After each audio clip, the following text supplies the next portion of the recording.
The anticipation is over. The Brickyard, for the first time in history, has opened its doors to a NASCAR Winston Cup stock car race, as nearly 90 drivers try to be the first to put their name on this trophy.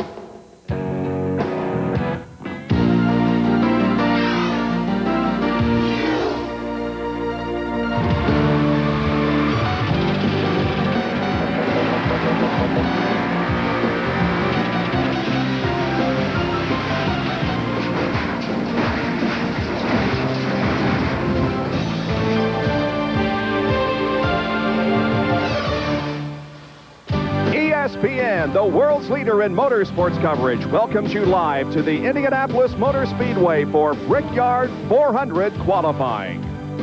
We have a cloudy day in Indianapolis. The temperature is in the mid-70s, and there is about a 60% chance of rain. Make that a 40% chance of rain. We'll lessen the chance because it did rain about 12:15 here this afternoon. In fact, it rained very hard, and it curtailed the practice session, but the track is drying. It looks like that we will be able to qualify on schedule. Hi, everybody. I'm Bob Jenkins. We welcome you, and what a personal thrill this is for me. I've been coming here since 1958 to cover the Indianapolis 500, and until just recently, I never thought I would see the day that stock cars would compete here in a race. But I can tell you one thing, I and millions of race fans around the country and the world are very happy that it is happening. Well, Ned Jarrett and Benny Parsons, I would imagine that you guys, until maybe a few months ago, never thought you would see this day. Not really, especially during my racing career, Bob. I don't think we looked at this track as being one that would lend itself to stock car racing. But technology in the cars and technology in the track has changed all of that. I tell you what, in 1968, I ran the Anderson Speedway about 40 miles up the road. I said, this is as close I'll ever get to the Indianapolis Motor Speedway, a quarter-mile high bank racetrack. And what an exciting time this is to see stock cars on this great speedway. Everybody is very excited, as we are. To appreciate how these two entities, the Speedway and NASCAR, have come to this point, it's important to trace the timeline of both to after the turn of the century. It began way back in 1909, a 2.5-mile racetrack on the northwest side of Indianapolis. Shorter races gave way to an annual 500-mile event on Memorial Day, 1911. After World War II, the facility was in deplorable condition. Grass grew through the track, and grandstands began to tumble down. But then a transformation began as new steel and glass structures replaced the wooden ones. A Terre Haute businessman, Tony Hulman, was establishing it as the world's greatest racecourse. And down in the southeast, the making of moonshine was being a big business. And transporting that moonshine, you needed a fast car. How fast was it? Sometimes on Sunday afternoon, they found out just whose car was the fastest. They would take those late vintage 30 cars, were popular with the moonshiners, and ran them on the dirt tracks and eventually to the beach course at Daytona. Until 1947, those races were unsanctioned, but then a group of men headed by Bill France got together and established the National Association of Stock Car Auto Racing. And in 1949, they raced on the dirt and crowned their first champion, Bill Rexford. The first super speedway race was at Darlington, South Carolina. It was won by Johnny Mance, who had competed at the Indianapolis 500 on 2 different occasions. And as Roger Ward was winning his first Indianapolis 500, a celebration was going on in Daytona. The Daytona International Speedway was opened that year, and Richard Petty was watching his dad as he came off of turn 4, and Lee Petty would make history in winning the first ever Daytona 500. Have there been stock cars on the Indianapolis Motor Speedway? Indeed, back in 1962, a group of stock car and IndyCar drivers got together for a Pontiac endurance test, which was conducted in the rain. And the Wood brothers, renowned for their expertise in pitting the car, was asked by Ford Motor Company to come to Indianapolis and pit Jimmy Clark doing the Indianapolis 500. They did it so well, he went to victory lane. IndyCar driver Mario Andretti came south and won the Daytona 500 before he won Indianapolis. A.J. Foyt won Daytona after 3 Indy 500 victories.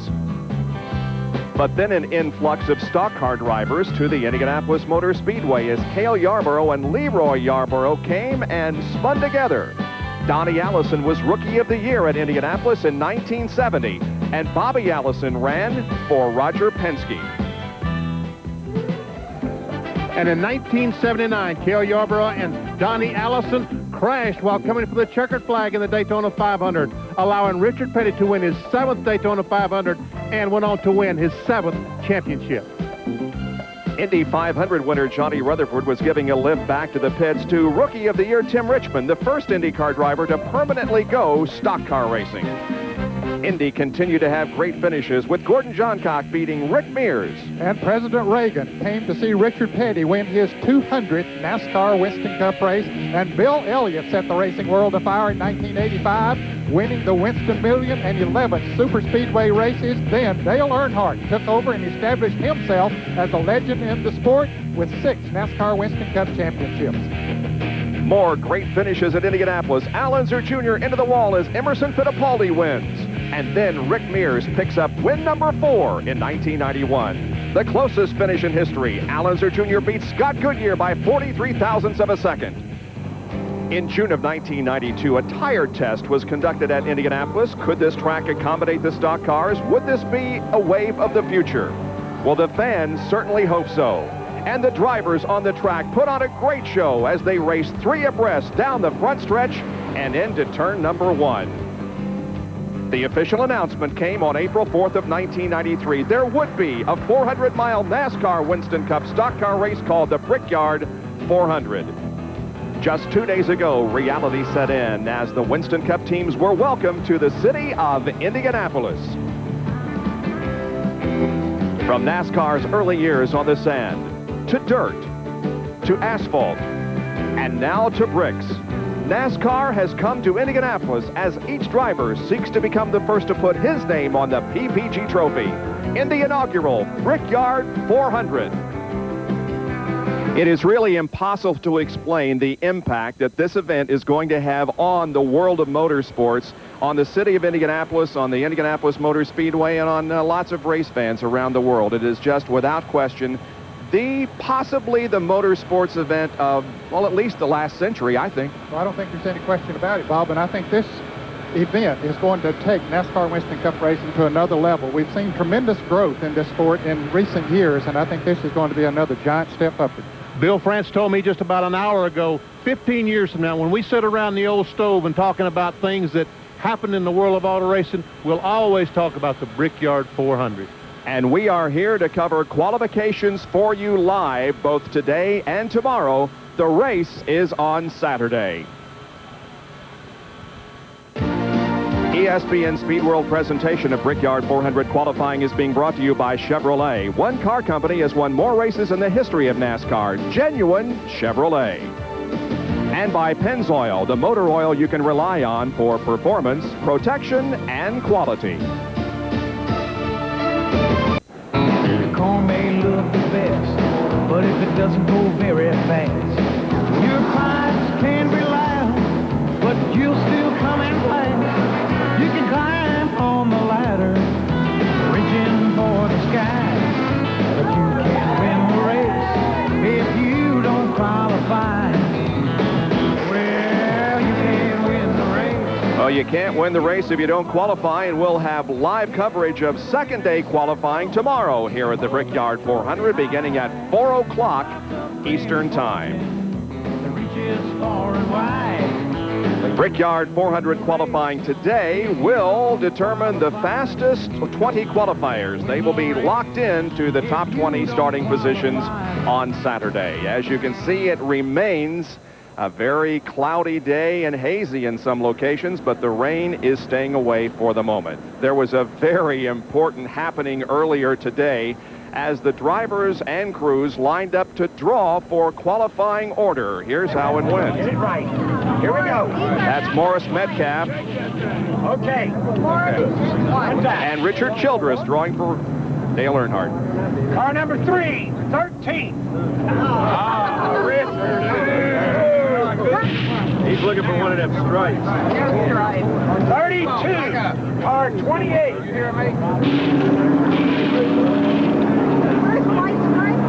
Number 7. Try it again, Bill. Well, that's it. Whatever it is, you go out 84th. That's last. 84th. Sometime tomorrow, right? As you can see, several cars have already passed inspection and are lined up for qualification. Here is the order in which they will go out.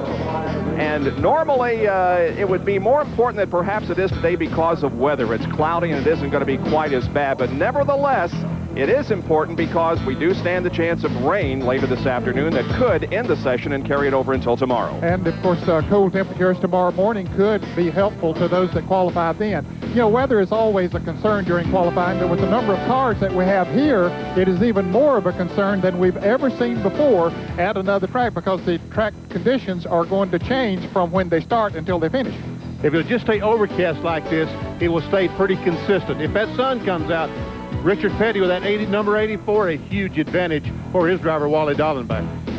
They had about 85 entries for this race, and of course everybody wants to be the pole sitter to pick up the money that goes along with it and the upfront starting position for a chance to put his name on the PPG trophy as the winner of the Brickyard 400 come this Saturday. And Bob, you talk about the money that's involved with the pole sitter here. How about a $50,000 bonus and then a $10,000 cash for the owner, and there's just, it all amounts to about $100,000 when you add it all up. And that's more than you make winning the race at some locations. Yeah. Well, Gary Gerald is working down in the pit area for us. Gary, what are the track conditions like right now? Well, Bob, it's a waiting game for everybody down here, but the word is very, very encouraging, and I think you can almost see it for yourself. As you look down here, we're adjacent to the front straightaway. You can see the gray area. That's what's already dried. There is a strip down here close to the inside wall, and there are a couple little spots of casual water, but they've got the jet dryers growing, and this is not a major concern. The groove right now is dry, and so it looks like we're going to be on schedule for a 3 o'clock qualifying start. Now, we were talking about track temperatures and their importance. Here's one of these amazing guns that we hold out here and will tell us the track temperature. Folks at Goodyear providing this for us, and you can see right now 86 degrees here on the front straightaway. Compare that to earlier today prior to the rain when it was about 100 degrees. Compare that to the month of May when the Indy cars were here, when we saw temperatures on the track as high as 120. Now over here on pit road, the qualifying line is forming. Dale Earnhardt is scheduled to go out 13th. Here's his car. You can see there's a lot of moisture yet on pit road. That should not be a problem. But cooler track temperatures down from what we saw already earlier today should be favorable for qualifying. Now for more on this intriguing tire story that surrounds this first inaugural event here, let's go back further into the pits to Jerry Punch. Thank you very much, Gary. You know, for Tiny Hoosier Tire Company, it's not the Brickyard 400, it's actually the Backyard 400, because this company, located in Lakeville, Indiana, is about 120 miles that way, due north. That's where Hoosier Tire Company exists. That's their main headquarters. And for a race to come to Hoosier land, come to Indiana, it's a matter of pride. Now, we're talking about a David and Goliath story. They began the season very, very slowly with problems at Daytona. But now, 5 poles, and an all-important 1 victory coming at Pocono on a flat racetrack with long straightaways. Sound familiar? Well, that racetrack, a lot like Indianapolis. In fact, that tire was developed right here at Indianapolis Motor Speedway. But today, Hoosier has brought the same left-side Pocono tire. They have a different right-side tire, a little bit harder. They figure they are going to be a factor in qualifying. And so do about half the field. In fact, 43 of the 85 cars who have signed in have mounted up the Hoosier tires. But what about Goliath? What about the big guy, the defending heavyweight champion, Goodyear? For the past 20 years, they have been on the cars that have won the Indianapolis 500. Behind me, the Goodyear compound, half the field on Goodyear's. It's a very, very even swap right now as to which tire will claim the front row in qualifying. Bob? One of the stories that will be played out here in the next couple of days before the race itself. Well, if you aren't among the fastest 40 qualifiers, you can still get into the field. The 41st and 42nd starting positions are available to the top 35 car owners in current NASCAR Winston Cup points that did not get in on speed. The 43rd starting position is available to a top 10 car owner in the current Winston West point standings. And then the 44th and final starting spot will go to the most recent NASCAR Winston Cup champion driver who did not qualify for a top 40 starting position, if there is one. And the order is Earnhardt, Wallace, Elliott, Waltrip, and Terry Labonte.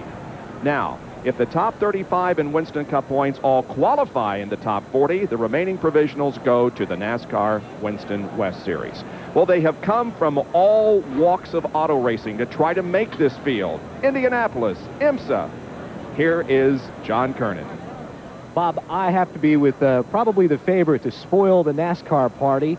Jeff Brabham, IMSA star, 4-time GTP champion, was the 26th fastest today. Now, that's fastest of the non-NASCAR regulars, Jeff, but you got a little edge there. You have Tim Brewer helping you out. Can you repeat that lap in qualifying? Well, we certainly hope so. You know, we're going to try and go a little bit better because 1 mile an hour, one way or the other, is going to make a big difference. But, you know, the Kmart Thunderbird's a real good race car, and Tim Brewer's a lot of experience in NASCAR racing. He's been a tremendous help to me. Yeah, road racing background. You also, in your rookie season here in the Indy 500 back 13 years ago, finished 5th, a very good run there. And you've had 6 second-place finishes in driving in Indy in the mid-'80s. The road racing in IMSA, but now you're in a 3,500-pound stock car for the first time. What's the biggest difference here at this speedway? Well, I think the biggest difference, obviously, is just the weight and the lack of downforce. But, you know, these cars I found really challenging to drive. There's been a lot of fun, and they're very, very sensitive, particularly to changes. So, you know, it's been a real challenge, and as I say, you really need a good team to come in, particularly if you're a rookie like I am. And fortunately, I'm very appreciative to Michael Kranovus and Carl Haas and Kmart and Tim Brewer and all those guys for giving me a great race car.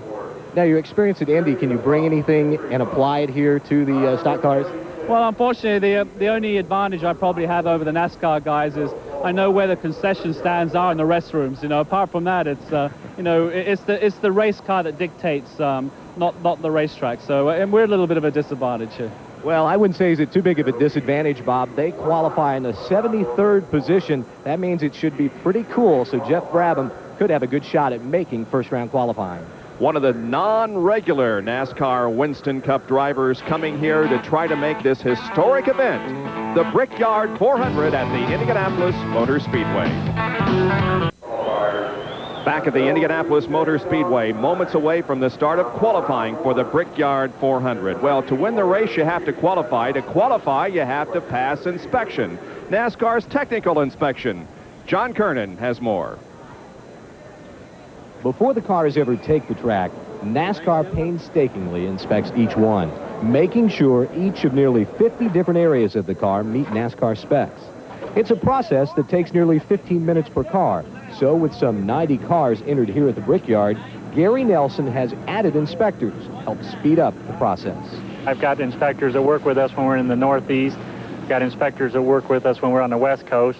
And in the South, well, I brought them all together here. So the big difference you'll see is a lot more inspectors working the garage area, but our rules are enforced identical to where they would be at any other weekly event. NASCAR officials pay particular attention to certain areas of the car at different tracks. Areas that, if the rules are bent too much, can give that car an edge over the competition. We have meetings twice a day with all of our officials and inspectors, and we tell them the things that would be typical for a flatter, big track like this one.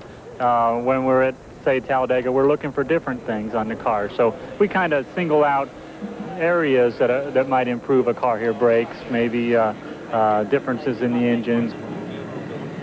Not only are they inspected before they hit the track for practice, but also before qualifying, as you're seeing right now, as Rick Mast Ford is going through inspection, but also before the race. They get one of these little stickers on the windshield.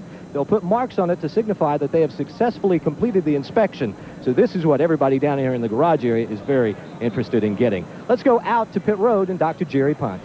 Well, John, once they put those stickers on the windshield, the crews cannot touch the cars with a few exceptions. Here's Dale Earnhardt's car waiting to go out in 13th spot. They can add or remove tape on the front grille section. You see Earnhardt's grille completely taped off. He will have tremendous downforce on the front of the car as it goes into turn 1. They can adjust the air pressure. They can change the pressure in the tire. In fact, they can even change the tire, which is happening about 20 feet in front of me right now. Danny Sullivan changing a tire on the car number 99. It was going flat as he gets ready to qualify. The third thing they can do, they can push the spoiler up or down. There is no minimum spoiler requirement here. They can adjust the spoiler. That's the only 3 things they can do. They have an oil temperature heater here for the car to keep the oil about 280 degrees. Not much else to do here. Once they go through inspection, they have to keep hands off. It's all up to the driver. Let's go down the pit road to Gary Jarrell.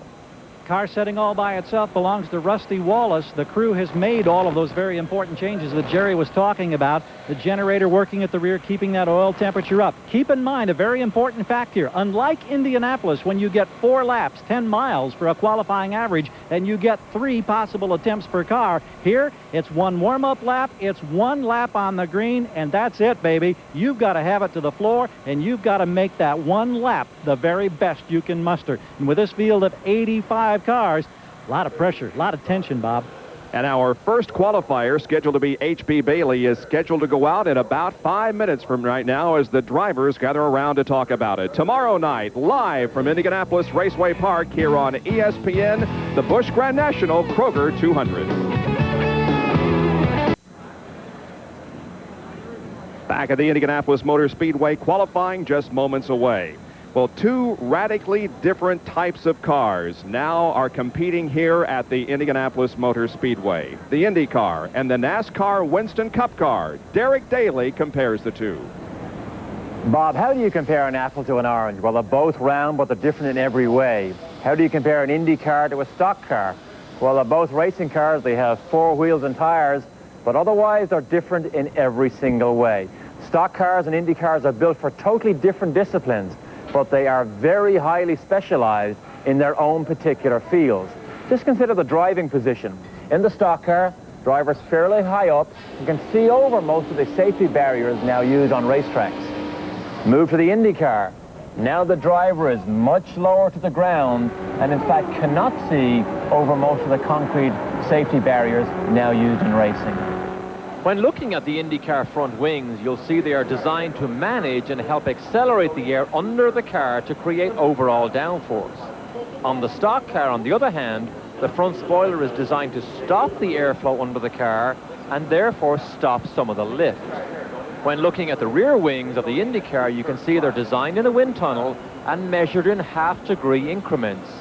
Move to the stock car and you see it's simply an extension of the body profile. Adjustments here in the heat of battle, very often made with a big old hammer. The IndyCar front suspension is lightweight, made of mild steel, and aerodynamically shaped. The stock car is strong, robust, but most of all, just functional. When you look at packaging these components, the IndyCar and stock car are indeed very different.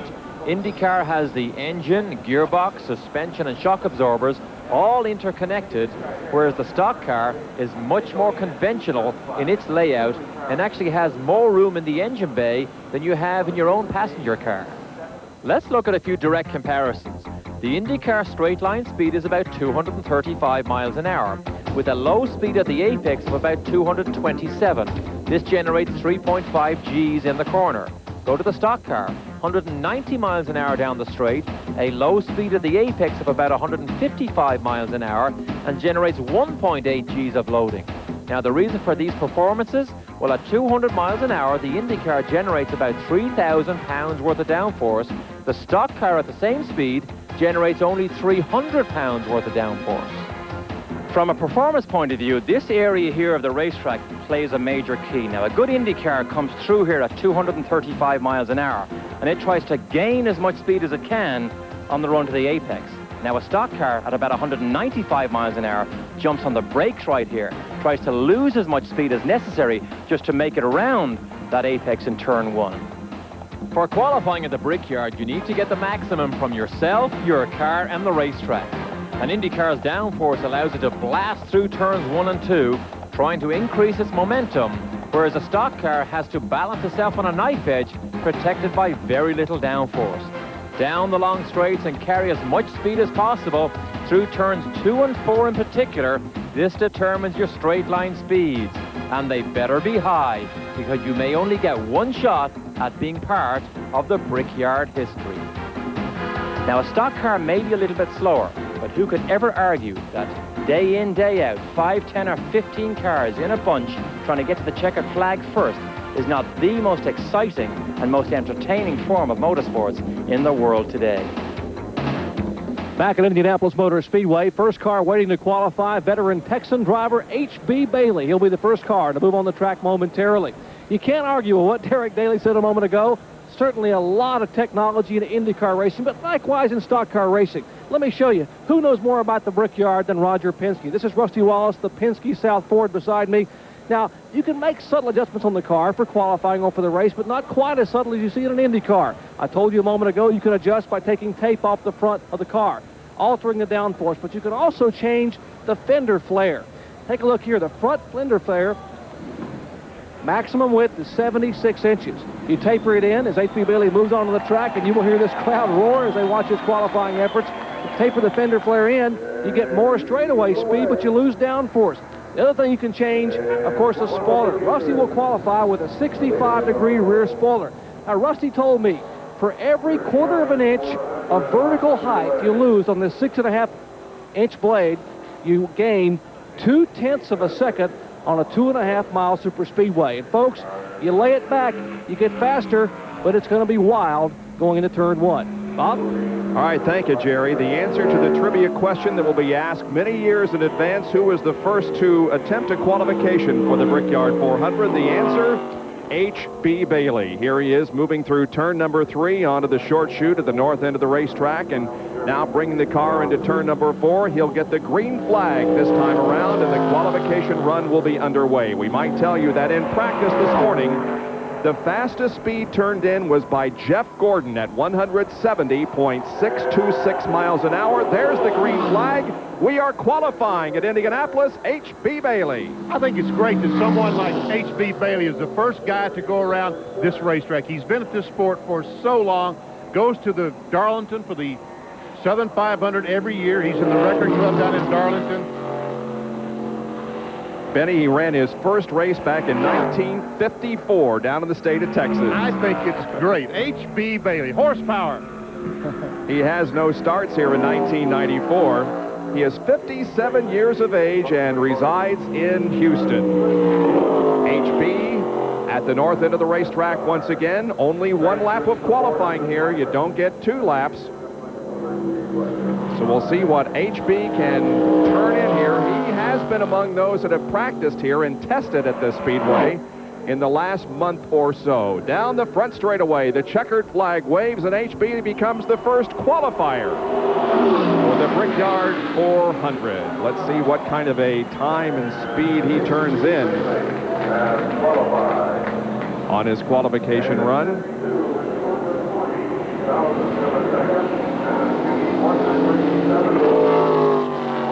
Well, the indication is he ran a 172.348, but somehow I don't think that is correct, or is it? Well, I don't know, Bob. My stopwatch was different from that, but I could have goofed up somewhere along the way. They're showing 52.220 in seconds. That is a very good time, if indeed that's the case, but... Well, here we go. This looks better. 152.669. A time of 58.95 seconds. That's the time and speed report on H.B. Bailey. Here again is John Kernan. Bob, while they're going over 150 miles, up to 170 miles an hour fast on the racetrack here in the garage area, it's at a snail's crawl. In fact, it's almost like being at the bank at the drive-thru on Friday afternoon. I've counted just about 20 behind me. These are the cars that are all waiting to go through inspection, as Derek is the second car to attempt to qualify, Bob. And he's on the run already. Derek, of course, took over this car a couple of races ago. This is the T.W. Taylor car out of Chester, Virginia, and he comes up close to that outside retaining wall. Between 1 and 2, there he comes off the second corner. We might mention that 3 drivers did crash in the practice this morning. Dale Jarrett, Tim Steele, and Joe Nemechek all had encounters with the wall. But of those 3, Dale Jarrett was the only one to use his car. He just brushed the wall a little bit, didn't really do any damage to the chassis of the car, so they continued on with the same car. He's scheduled to go out here pretty shortly. But Steele and Nemechek severely damaged their cars. No injuries in any of those crashes, but within the first 20 minutes of practice, we did have 3 cars that had tasted the concrete here at the Indianapolis Motor Speedway. Checkered flag drops, and Derek Cope becomes our second qualifier of the day. Well, I've clocked him at a 53.41, but we'll see how that stacks up to what NASCAR says, because that's the official time. They have the electronic equipment.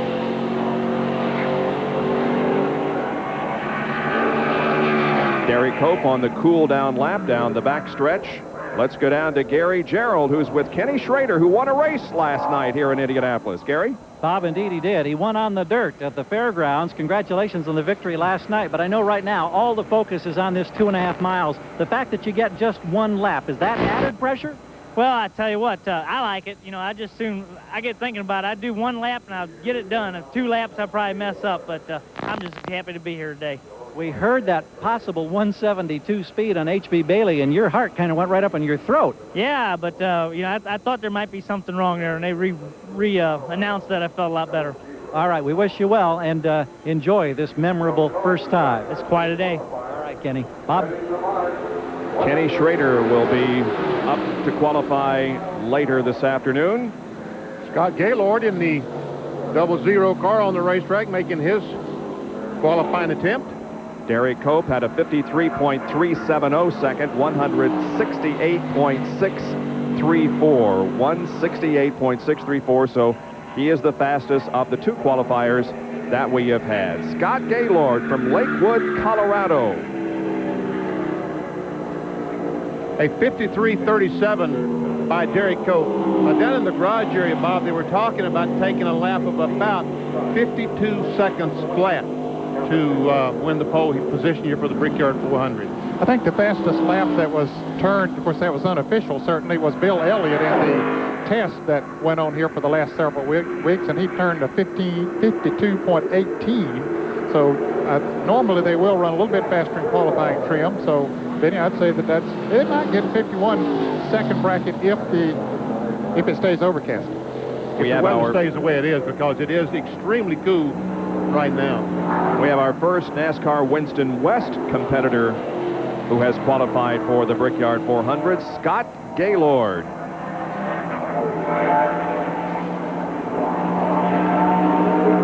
Scott runs a 55.458 second lap.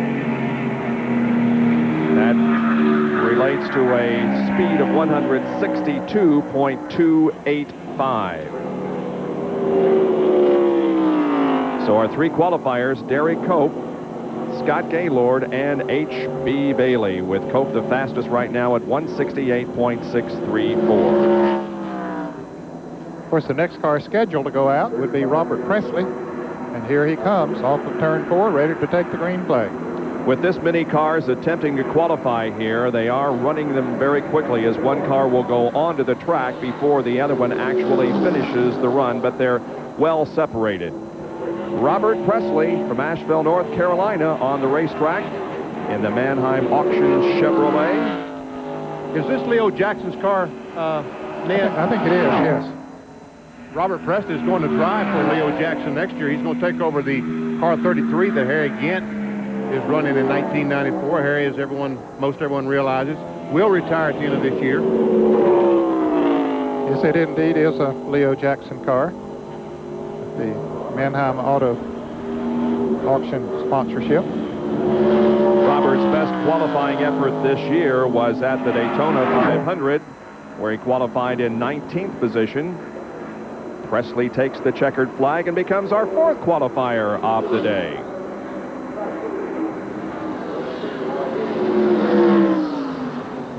And it looks like the next driver to attempt qualification, or at least the next to pull onto the racetrack, is Danny Sullivan in car number 99. Remember his spin and win at the Indianapolis Motor Speedway? Well, he's abandoned IndyCar racing for the moment, concentrating on the stock cars. And recently, the car that he is driving here this weekend was unveiled, the corporate car of Indianapolis. Danny Sullivan, former winner of the Indy 500. And Robert Presley turns in a 54.224, 165.978. So he is second quickest at the moment.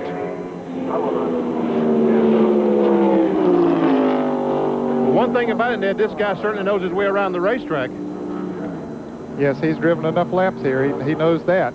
But as Jeff Brabham said, that the feel of the car is going to be so different. I don't know how much of a help it is to have that experience. It has to be some help, though, I would think. And here he comes for the green flag. And I understand this is a former Morgan McClure car.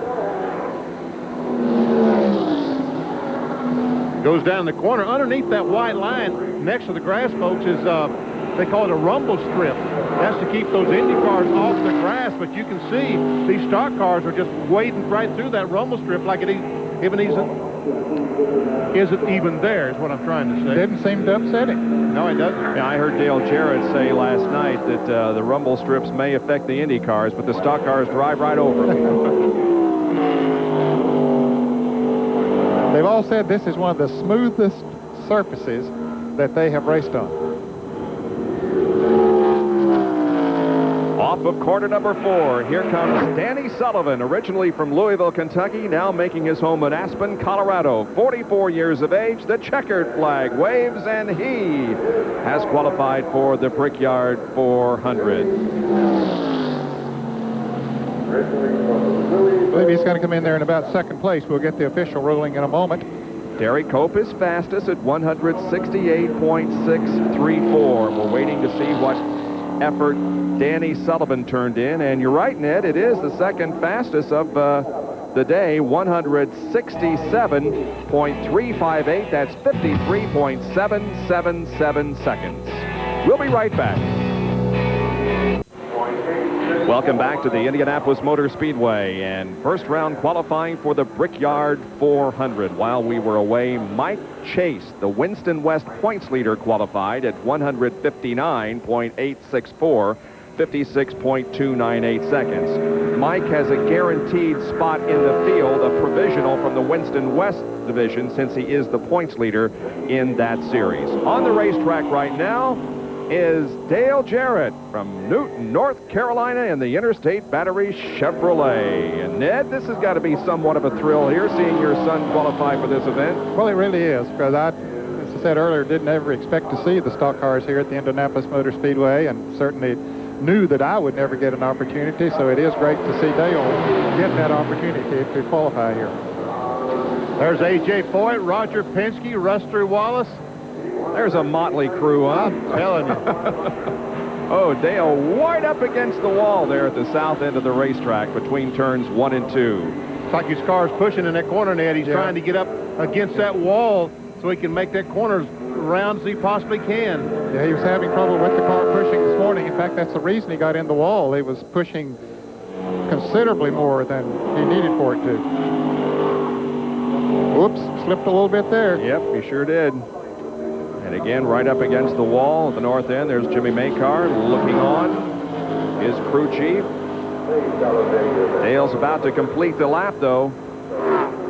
The 1993 Daytona 500 winner takes the checkered flag. I think it's going to be the fastest of the day, but not what he had hoped to get, I don't believe. 168.634 is the speed to shoot for to take the provisional pole position. Let's see if Dale Jarrett, and yes, he did, 169.661, and for the moment, Dale Jarrett is on the pole for the Brickyard 400. Now going on to the racetrack, the driver that Gary talked with just a few moments ago, Ken Schrader. Kenny certainly is familiar to the local fans because he grew up on the short tracks of the central Indiana area, driving for the United States Auto Club, but he too made the transition to stock cars a few years ago. But he still remains one of the most versatile race drivers in all of motorsports.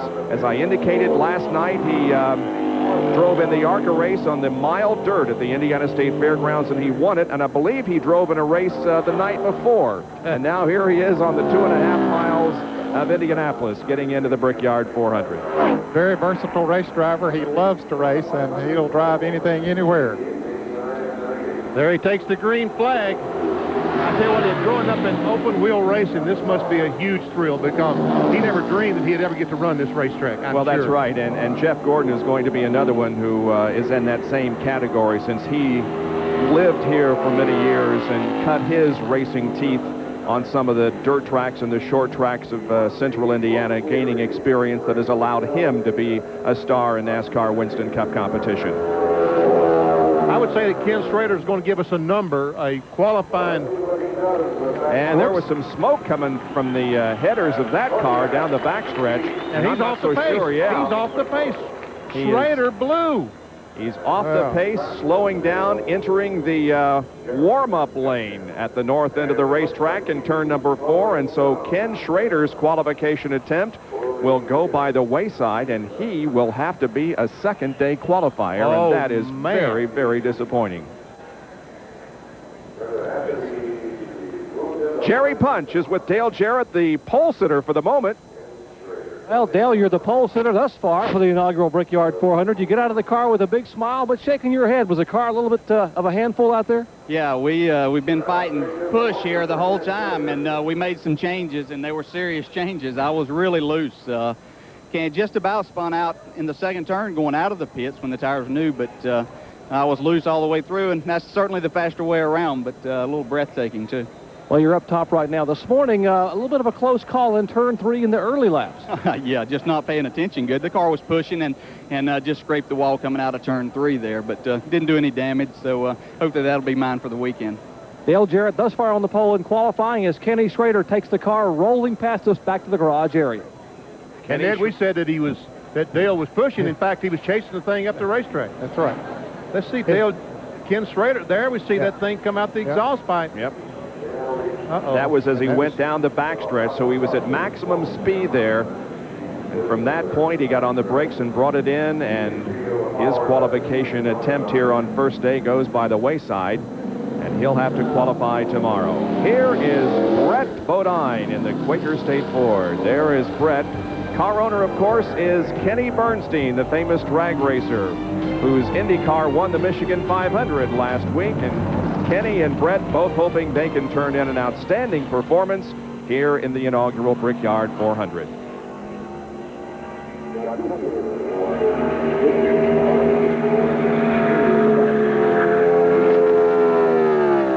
So Bernstein, his car has won the pole for the Indianapolis 500, didn't it, Bob? Yeah, Roberto Guerrero put it on the pole a couple of years ago. There's Donnie Richardson watching the crew chief on the 26 Quaker State car, watching as Brett comes down to take the green flag. Brett has a total of 5 pole positions in his career.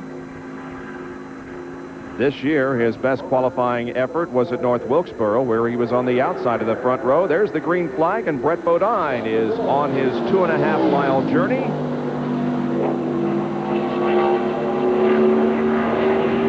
I didn't hear how Brett was running in practice this morning. He had run well in the test here. Practice session was cut short by the rain that Bob mentioned at the top of the show, and boy, did it rain. I got caught out in it, too. Got drowned.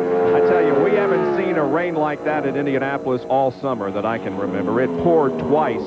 It rained for about 15 minutes. It stopped for about 10 minutes, and then it rained hard for another 15 minutes. And Ned got caught in the second one, right? Well, no, I got caught in the first one. I was smart enough in that second one that I didn't get rained on. So you do have enough sense to get in out of the rain. Yeah. It hasn't been announced that Brett Bodine is looking for a ride next year in 19? Yeah, I think it basically has. Brett will not be back with Kenny Bernstein next year. There's your fastest time of the day. 169.661 is the time to beat. That was turned in by Dale Jarrett. But Brett Bodine has been the first to crack the 170 barrier, and Brett Bodine moves to the pole position for the moment. 52.915, a speed of 170.084, and so Brett Bodine goes down in history as the first to crack the 170-mile-an-hour barrier in a stock car at the Indianapolis Motor Speedway. Welcome back to the Indianapolis Motor Speedway as Dale Earnhardt sits in his GM Goodwrench Chevrolet about to pull on to the Indianapolis Motor Speedway and attempt to qualify for the Brickyard 400. Our pole sitter for the moment is Brett Bodine. Here's Dr. Punch. Brett, 170.084, and that brings a big smile. Congratulations. Well, I'll tell you what, Jerry, this guy's did a great job with his Quaker State Ford. We weren't anywhere close to that in practice, and I made my mind up I was going to lay it on the line. I mean, this is the biggest race I've ever been to, so I might as well go for it, and I think that'll get us in the field okay, and I'm real proud of the guys. We didn't come here and test. Practice got rained today, and we got an hour and a half to catch up to people that had run here for 3 and 4 days, and I just can't say enough how proud I am of the guys. They never gave up today. We weren't fast at all. We were slow, and we just kept digging and digging and digging. And the motor guys, Larry, Donnie, and Richard, all the guys just did a great job. A struggle for Brett Bodine, and you've already noted that you're not going to be back with Kenny Bernstein next year, but what a way to end a relationship with something like this on an up note. Well, you know, I just real proud of the relationship we had, and it's just time to part ways. I got some things going with myself towards maybe my own team, talking to some other car owners. It was just a time in all our careers to make a change and just step out and go do something else. But, you know, we'd like to win the Brickyard, and that's not going to be a pole speed, but it's going to get us in the race real solid. Guys, what a going-away present for this team and team owner. Brett Bodine on the pole for the moment. Herschel McGriff has qualified. Dave Marcus is the car on the track at the moment. The number 71 machine. Herschel McGriff, the 66-year-old Winston West driver, qualified at 157.456. Here is Dave Marcus in new colors, taking the checkered flag and completing his run. And a brand new automobile, the Chip Lane chassis on that car. Dave has a pretty good run there. That's going to put him right up there in somewhere about third or something. We'll see, second or third. There it is, 169 miles an hour. Look at Kenny Schrader's car. Uh-oh. Man. Big trouble for Kenny Schrader came on his qualification lap. Dale Earnhardt is on the racetrack, and the 6-time NASCAR Winston Cup champion is shooting for number 7 in 1994. He's had some ups and downs this season. The car into the wall on occasion this year. However, he's also been in victory lane, and he hopes he can be in victory lane on Saturday afternoon for the inaugural Brickyard 400. Dale Earnhardt is on the way. And there are lots of Dale Earnhardt fans here. He passes by in turn number 4 and comes on the straightaway to take the green flag. Right now, Dave Marcus is in third spot. It's Brett Bodine, Dale Jarrett, Dave Marcus, and Derek Cope, the top 4 qualifiers, as we watch Earnhardt go down in turn 1.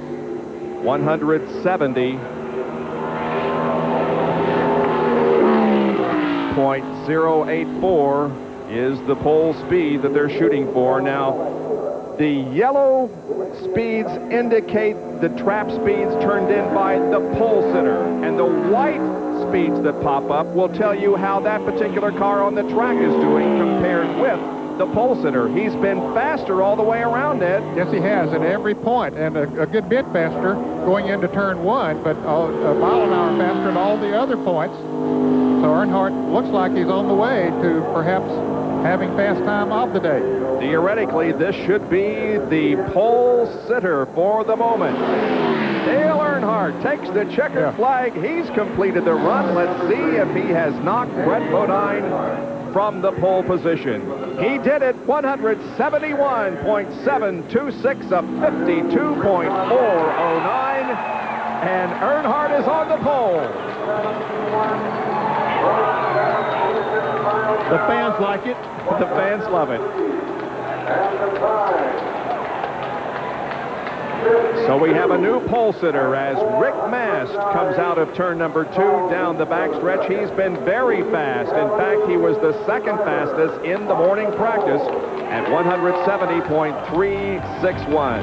There's Rick Mast, who has also had his problems during the season this year. Rick continues to look for his first NASCAR Winston Cup victory.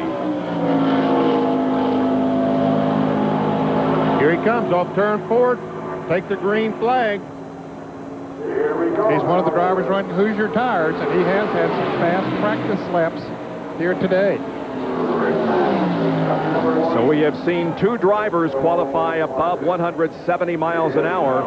Graham Hill was the first to qualify at better than 170 in an IndyCar back in 1968. Look at this time in the short chute in the south end of the racetrack. He was 4 miles an hour faster than Dale Earnhardt, and he's 2 miles an hour faster coming out of 2 at the end of the backstretch. Little slower. Let's see how his trap speed is in the north chute. 163 for Earnhardt, 165 for Mast. Here he comes. going to be close. Hustling to that checkered flag. Mast completes the run.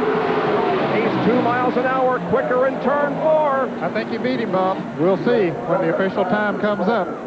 Yes, he did. 172.414, a 52.200 second lap.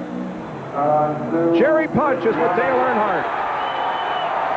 Dale, a big smile, a great run for you, but that run didn't last very long. Rick Mast just beat you. I didn't think it would. As time goes on here, it's going to get better. It's going to get cooler. But, luck of the draw. But Rick's been running good in practice. We've been a little bit off of him. So we ran about what we did testing, though. So we're ready to race. Car comfortable to you? Yeah, very comfortable.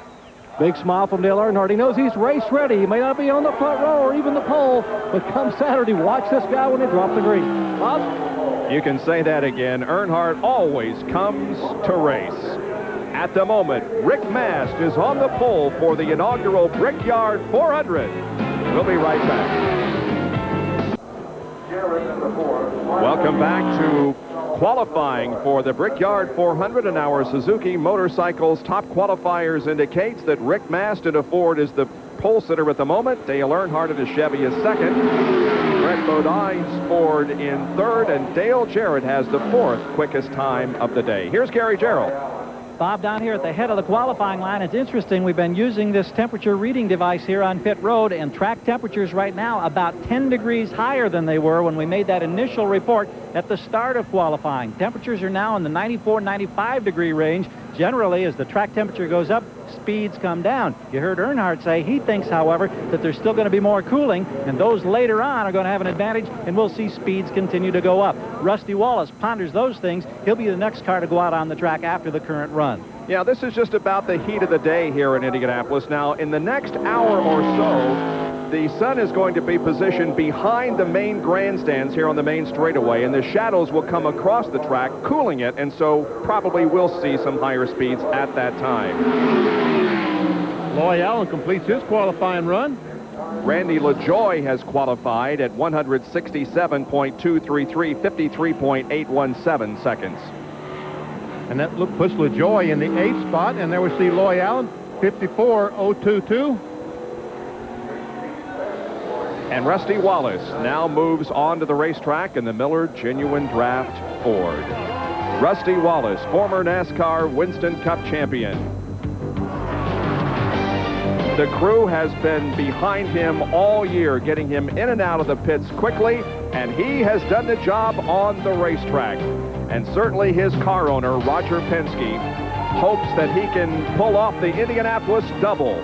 He won the Indianapolis 500 this year with Al Unser Jr. in the cockpit, and now he brings his NASCAR Winston Cup stock car team to the famous Brickyard to try to win the inaugural Brickyard 400 with Rusty Wallace.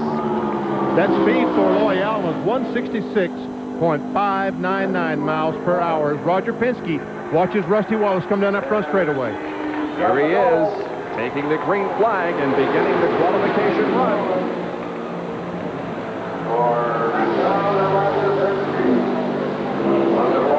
He has won the pole at Pocono and at Martinsville so far this year. He got awfully close to that wall, too. Looked like he bobbled a little bit when he came back down, but now he's everything under control. Let's see how they compare to the run turned in by Rick Mast. They're considerably slower. Oh, yeah. Yeah, like 4 or 5 miles an hour slower. Let's see how he goes. The same speed down the straightaway, but he really is hurting through the corners, as Ned Jarrett pointed out. They're 6 miles an hour slower in the middle of the corner, Ned. Yeah, and that's really going to hurt his overall lap speed. He comes down now for the checkered flag. It's interesting to know where the fastest part of the racetrack is for these guys. It's at the end of the front straightaway as opposed to the end of the back straightaway. And that is strange because the wind, if anything, well, I guess there's a little bit of a tailwind. 169.683. Roger Penske has to be very disappointed in that run. Roger, 169.683. Your reaction to that run? Well, I think it's a good run. Obviously, it's not as quick as Rick Mast has gone, but, you know, we got to be in this race. It's good to get qualified now so we can start running a race setup tomorrow. But you know, always like to be on the pole, but again, great run for Rusty, and we're in the show. Apprehensions any different from the month of May that you're so used to here with your race teams? Well, I think that during the month of May, you got a lot more time to practice, so you have an idea of what the car wants. We had ran 20 laps this morning. It'd be tough if you had to start Indy in the 500 with only 20 laps before you qualified, but I think it's great to have the NASCAR cars here. I'm just glad to be part of it, and I take my hat off to Tony George. Thanks, Roger. Let's go to Jerry Punch. Well, I'm standing with a man who has waited patiently and now broadens that smile. Rick Mass, has been a long wait, but congratulations. Thus far, you're on the pole. Yeah, it's you know, it's a guessing game day, Jerry. You know that we started out practicing at 9:30. We practiced, I think, for 3 hours. The track changed, I know, 360 degrees twice. You know, this thing, I don't believe ever had this much rubber on it, and the track was tight, and then it was loose, and it got tight, got loose, and then it rained. You know what I mean? So it washed a lot of the rubber off. So all of us, none of us really knew exactly what to do. It's just a guessing game, and you know, it's a good lap for us. We'd hoped to run a little quicker, but at least that should get me in the front, somewhere in the front starting grid anyhow. You were 2 miles an hour faster than Earnhardt through the traps. I mean, a lot faster than Earnhardt's Chevrolet. We ran, you know, we were here last week for 3 days testing. AJ was here with me one day, helped me a good bit, and the biggest thing was just here getting track time and working with the car. This is a brand new car. The guys took some ideas we had from a couple other cars, you know, and put on this car. And the guys worked night and day getting this baby ready to run here. And, you know, so far it's running real good. You know, we got Saturday. That's the big deal, man. This pays 50 to win today, but it's 500 for Saturday. That's what I'm after. Definitely, he's after the big money on Saturday. Let's check in with John Kernan, who's with the driver who's still waiting to make his run. John? Well, Jerry, we can feel it's getting very warm down here in the garage area. As Gary said, it's already 10 degrees hotter out on the racetrack, but that's probably not Wally Dallenbach Jr.'s concern. He drew the 84th qualifying spot. Now, you were 20th fastest during practice this morning. Are you going to make up a couple miles an hour as it cools down later this evening? I hope so. Actually, Richard drew that number, so I got to hand it to him for that. But, yeah, hopefully when it gets cooler, we can go a little bit faster. I just hope we can get it all in. I feel like I'm getting an ulcer just standing around waiting. Now, let me ask you something else about next year. A lot of rumors circulating. Kyle might be leaving. Sabco coming back home to race for the King. But have you and Richard sat down and talked about next year yet? We haven't talked about next year. We figured we want to get through this weekend in Watkins Glen and maybe one or two others before we really sit down and discuss what we're going to do for next year. All right, thank you very much, Wally. Of course, Wally had a great 8th place finish at Talladega a couple of weeks ago. He's sitting here patiently waiting. And Morgan Shepherd is not waiting. He is on the racetrack. In 1965 at the Indianapolis 500, the Wood brothers came to make the pit stop for Jim Clark. And the Scotsman went on to win the Indianapolis 500. Now all of their attention is on the Wood brothers Ford number 21 that is driven by Morgan Shepherd, and the green flag flies. We might tell you that Doug George, another Winston West competitor, qualified at 155.457. Let's see what Morgan is doing. He's a little bit slower down the straightaway and a little bit slower in the corner as well. Yep, don't know if the sun has been peeking out a little bit. Right now, it's pretty much overcast on most of part of the racetrack, but there you see he's only 2 miles an hour over there on turn 2 slower. The same speed at the end of the back straightaway.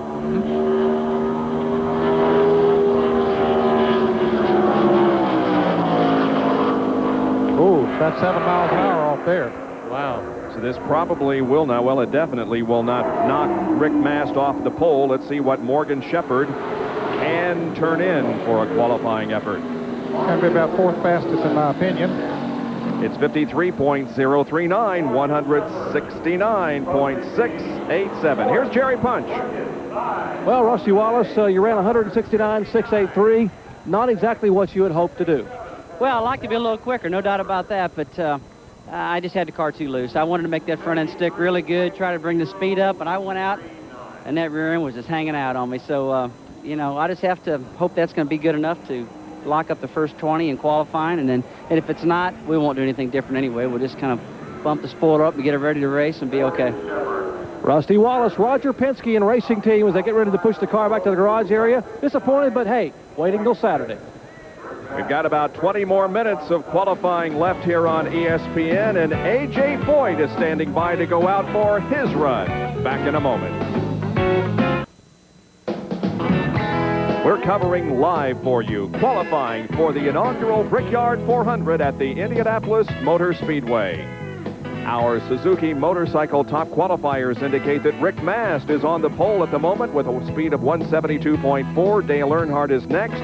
Brett Bodine is third, and Morgan Shepherd is fourth fastest at the moment. We will be right back here tomorrow afternoon at 4 o'clock Eastern Time with an hour coverage of second day qualifying for this historic event at this historic facility. Bob Jenkins, Benny Parsons, Ned Jarrett, Gary Gerald, Jerry Punch, and John Kernan back at the Indianapolis Motor Speedway for qualifying for the Brickyard 400.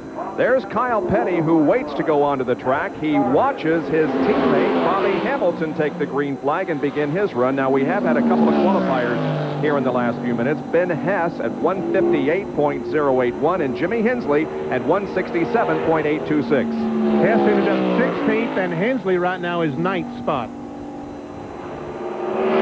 Bobby Hamilton wants to get a good qualifying run here, Bob, because he has exhausted his provisional spots up to this point. So he would not have one. He's in the top 35 in the point standings, but he would not have a spot because he has already used the 4 that were eligible to him up to this year, up to this point of this year.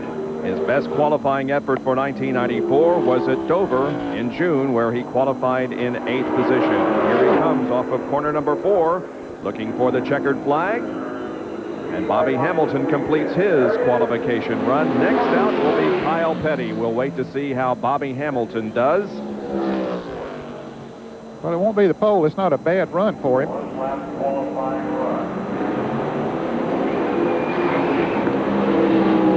Here it is, 53.694, 167.616. And now onto the racetrack. Kyle Petty in the mellow yellow Pontiac. One of those drivers, Pontiac. One of those drivers who came here to test at the Speedway and was very excited about participating in this event and running at this facility. Kyle Petty. He was the 4th fastest in practice today.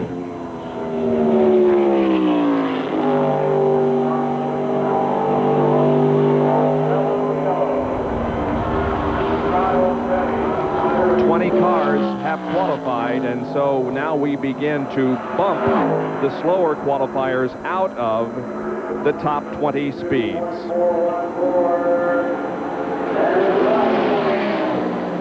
And Kyle Petty is off and running. Right now his teammate Bobby Hamilton is in the 10th spot. That qualifying effort he made just a moment ago.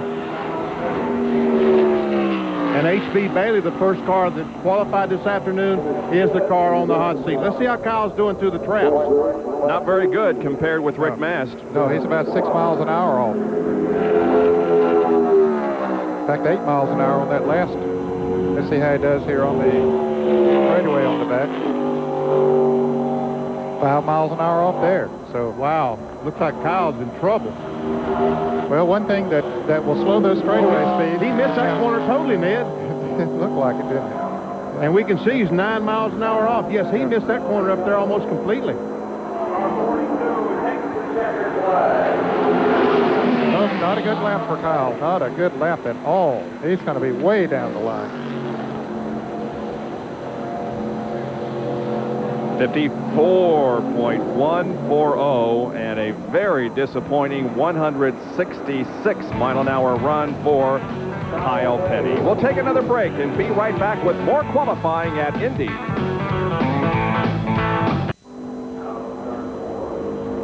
One of the many changes that were made here at the Indianapolis Motor Speedway when the stock cars were lined up for the Brickyard 400, they built a new scoring pylon. You can see there at the bottom that there are 2 blanks, and that's where 34, 5, 6, 7, 8 down to the 44th position in stock car racing will be indicated on the scoring pylon. Now, the Suzuki Motorcycles top qualifiers.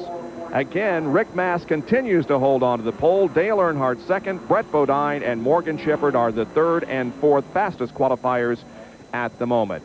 Gary Bettenhausen just qualified at 164.962 miles an hour. Gary one of those who has, of course, driven Indy cars here many times. Here's Jerry Punch.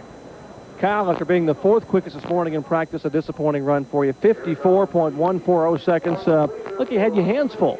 Yeah, I wrecked in every corner. I don't know what's wrong with it. We run pretty good right off the bat, and then we just got away from it, and we just hadn't got back, so try again. Close call up there coming in 3 and 4. He said it almost didn't look like you weren't going to be able to hang on. I got the 2 over here, and I was sideways in the corner, and I got the 3, and it wouldn't turn, or got the 4, and it wouldn't turn, so I don't know. The people who run here every week said the clouds had gone away, the sun came out. They said Kyle's in trouble ever before you even went out. Do you think the weather has that much of an effect? No, as far off as we are, the weather's not going to help you. Kyle Petty, obviously disappointed.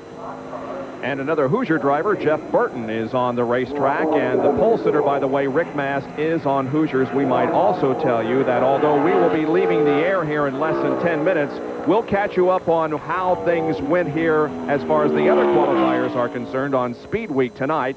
We'll do it live from Indianapolis Raceway Park at 7:30 Eastern Time, preceding our coverage of Thursday Thunder, which features the Silver Crown cars from USAC tonight.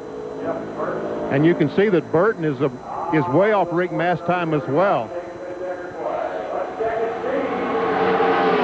or 5 miles an hour. And Gary Bettenhausen's time, Bob, was good enough for 16th. And this will get Jeff Burton in the top 20 at the moment.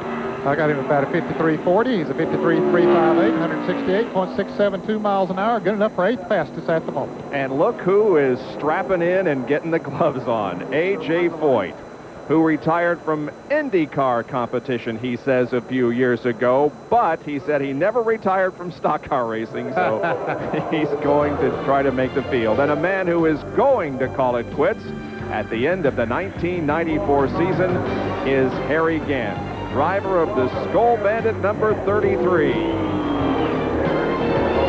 Harry Gant, the oldest stock car driver to win a race in NASCAR Winston Cup competition, will now try to crown his career with a good qualifying effort for the inaugural Brickyard 400. And Jeff Burton's speed was good enough for 8th spot. Put the 8th car in 8th spot right now.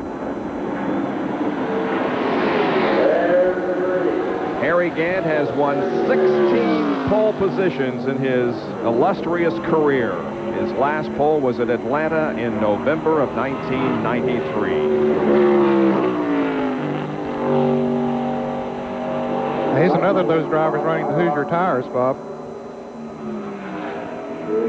Had an awfully strong run going at Pocono, Pennsylvania a few weeks ago until had an overheating problem.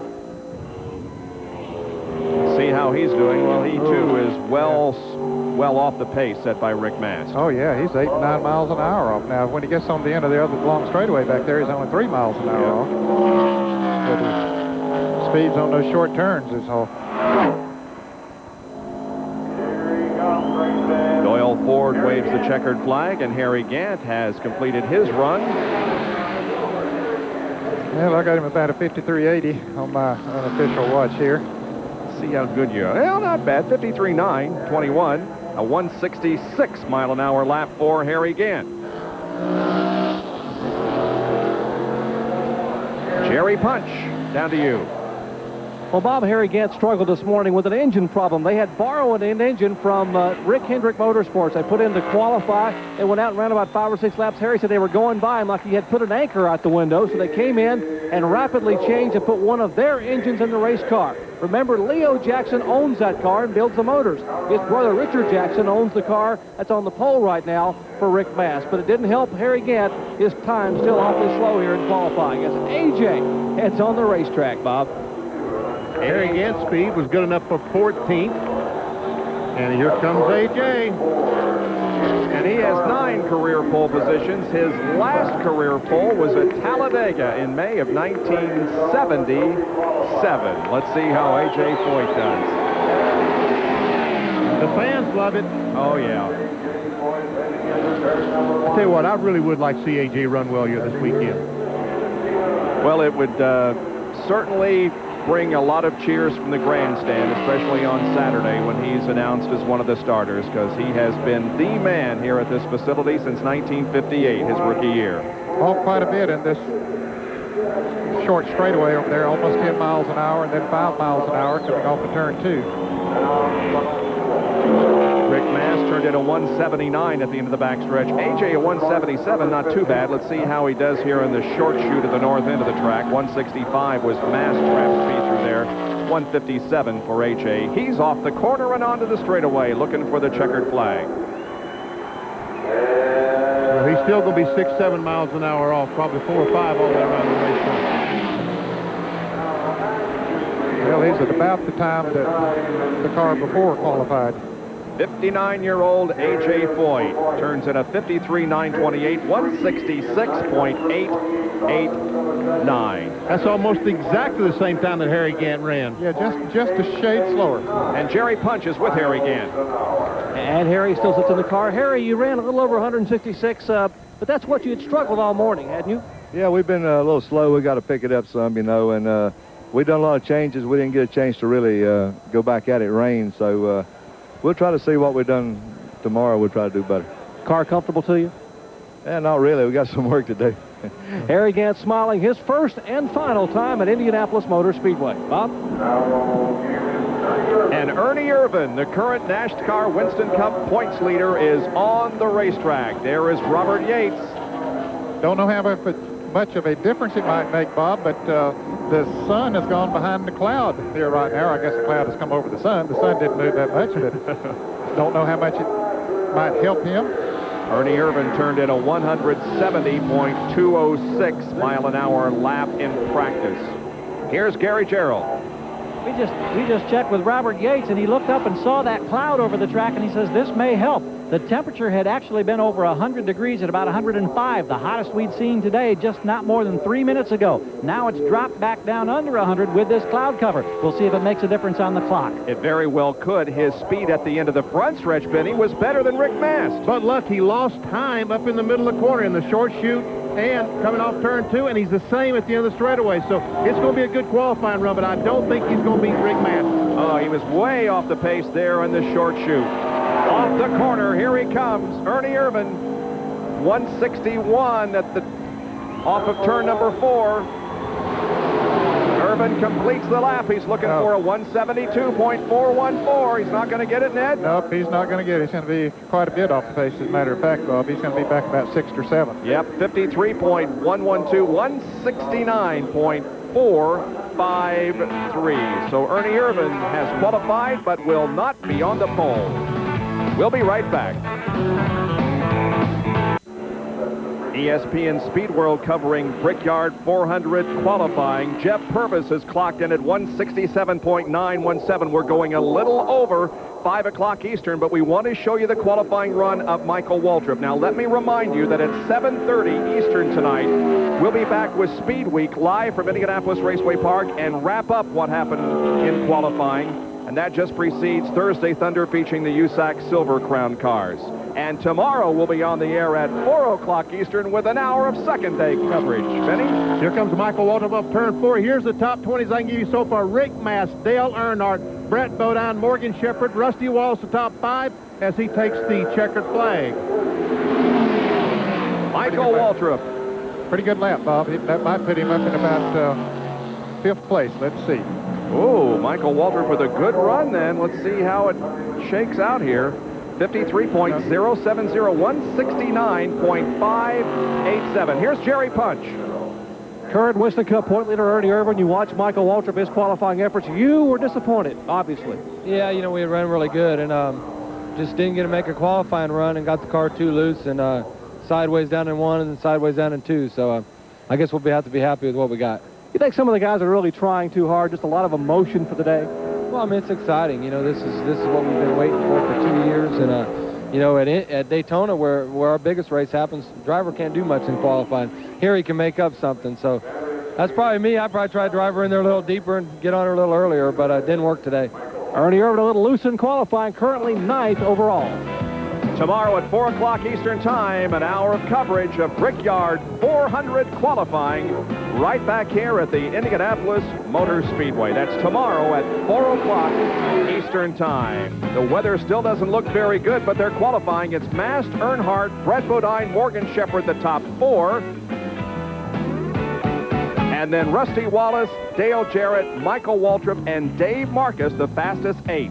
Ernie Irvin and Jeff Burton round out the top 10. And for Benny Parsons, Ned Jarrett, Gary Gerald, Jerry Punch, and John Kernan, this is Bob Jenkins. Thanks for joining us from the Indianapolis Motor Speedway. See you tonight. So long, everyone.